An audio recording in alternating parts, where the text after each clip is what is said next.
Это какой-то комплекс.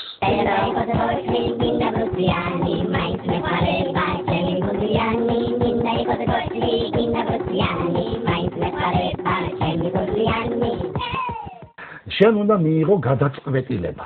გადაწყვეტილების მიღება ადვილი არ არის. ძალიან. როდესაც შენ გაქვს 1, 2, 3, 18, 100 და მეტაური შენ რო ხარ რაგერ სახელმწიფოს 1000 გაქვს გადასაწყვეტი. ამას ვეღარ ასწრებ, მაგრამ თავარი რა არის, იცით? აი ამასობაში მატულობს რა, აი აქ გადაწყვეტილების მიღების რისკი. გადაწყვეტილების რისკი რომ მატულობს, შენ თუ ბრძენი ადამიანი ხარ, შენ აუცილებლად აი აქვე უნდა მოისვა ბატონო ის შემსრულებლები, ვინც კარნახობენ. ვინც კარნახობენ, რა? არა ყავს აპოა. ვის დაეკითხოს ტვინით. გუნდის twit, ხო?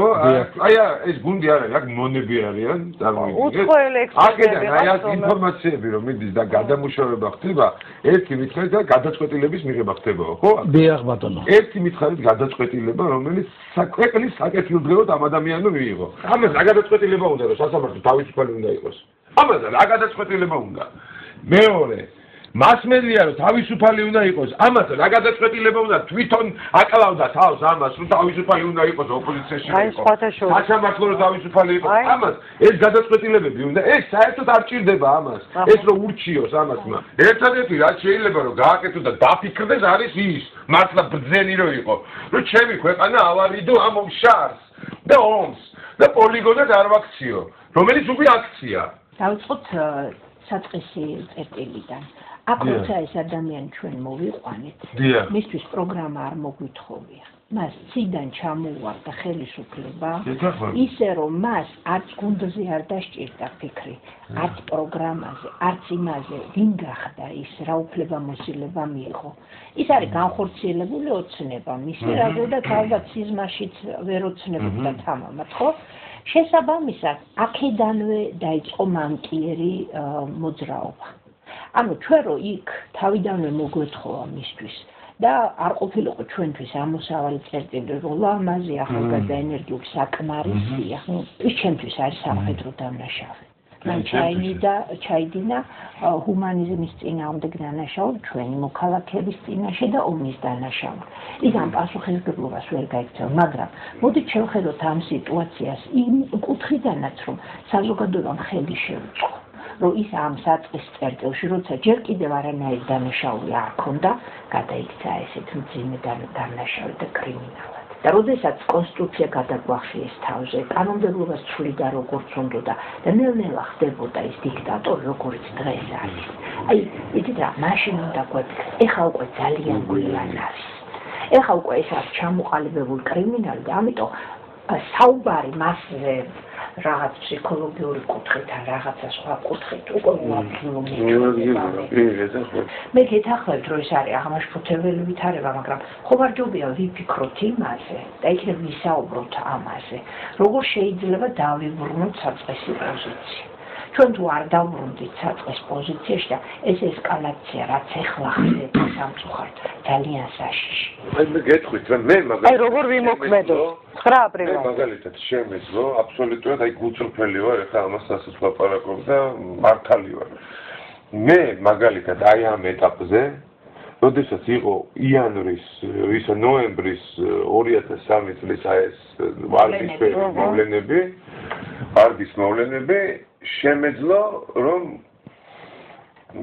გამოსულიყავი ტელევიზიით, ნებისმიერი ტელევიზიით და მეთქვა რომ ხალხო ეს რას ჩავდივართ. არ დაგიჯერებდა რა. არა, ვერ გავაკეთე და არც გავაკეთე. არ არსებობს, მაშინ ვერ დანაშაული იყო, თუ არ იყო დანაშაული, ეხა უკვე გვიანი იყო. უკვე ძალიან იყო. უკვე ძალიან ის. ანუ ჩემი თავით უნდა გამეკეთებინა იმ დროს ხარაკირი.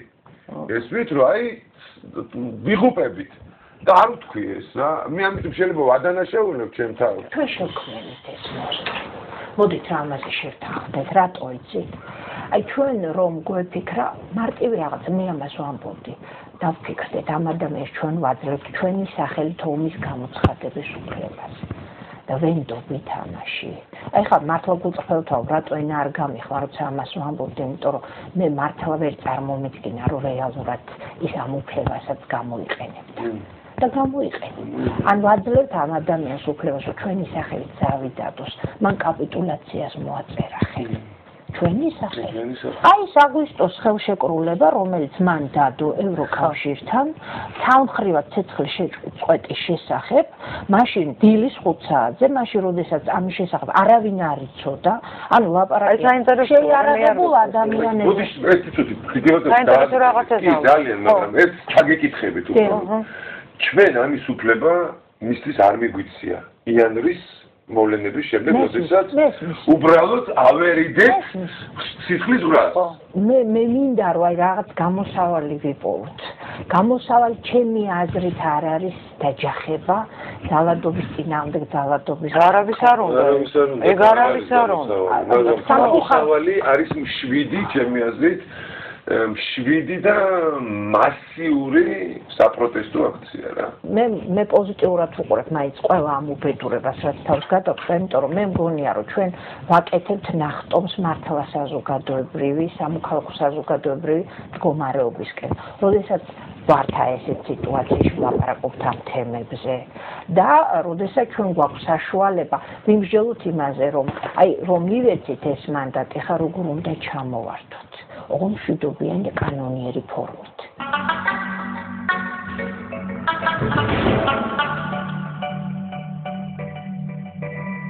აი გუში რო უყურებდი ბურჯანაძის იყოს ბურჯანაძის მომხრე ისა იარაღის შემსყიდველი კაცი რო იჯდა ვიღაცა და რო ყვებოდა რომ აი უნდა ბანკი გავქურდგასა გავტეხოთ მერე ლომბარდი მერე უნდა შევარდეთ იქ ეს უკვე ხო ანზა და ტელევიზია პოსტა ტელეგრაფი ნუ ეს უკვე ცრუა ისტერიკაში ვიყავი ამას აი რა. და ეუბნება იმის რა ქვია. აბარებს აგარი. გაიგებება. დღეს საღამოს 13 კაცი უნდა დავაყენო იქ. რომელი ბანკი ისე ეკითხება? აი საქართველოს ბანკი უნდა დავიღოთ დღეს საღამოს ღამის 2 საათზე. გაიგეშენა ეს ისე და ეგ და. ვიჯო, ვინ არის ეს ბარიგა? ხო გაწიდის და პრეტინი, პანიმაიკე. სუჯოკი ლაპარაკო. სუჯოკი დღეს არის ასე ენერგეტიკული წრის მიხედვით უნდა უნკურნალო დიაგნოზის დაუსვა და უნკურნალო კიდეც საინტერესოა ახლა შეხედეთ აი ასეთი პირველი ენერგია ეს არის ქარის ენერგია 0-დან 12 წლამდე ეს არის ბავშვი 12-დან 24 წლამდე ეს არის სითბოს ენერგია ეს არის ხაჩუ მინდა აი მე მოდის სიცხის ენერგია ეს არის მაქსიმალური განვითარება ადამიანის ზრდის აი ეგ მისი პოტენციალი გონება ყველაფერი სწავლა მაქსიმალურად მოასწრო ინსტიტუტი ყველაფერი და მინდაც ეს რომ ესე იგი პრეზიდენტი რომ მოვიდა ჩვენი აი ამას აქში იმყოფებოდა მაქსიმალურად მინდა ეხლა ზოდიაკო გმართავს ფაქტია მაგრამ გმართავს შენი ენერგეტიკაც რომელიც ჩადებულია შენში დეტერმინირებულია ეს აუცილებლად ჩადებულია უკვე დაბადებიდან ეხლა რატო მოუყევი მე ეს როდესაც ესე იგი პრეზიდენტმა ჩვენმა პრეზიდენტმა ადრეულად მიიღო ცოდნაც მისი ბავშვობა როგორ განვითარდა ვერ გეტყვით მე ოჯახის პირობები ეხლა დაცილდნენ მშობლები ერთმანეთს ყველაფერია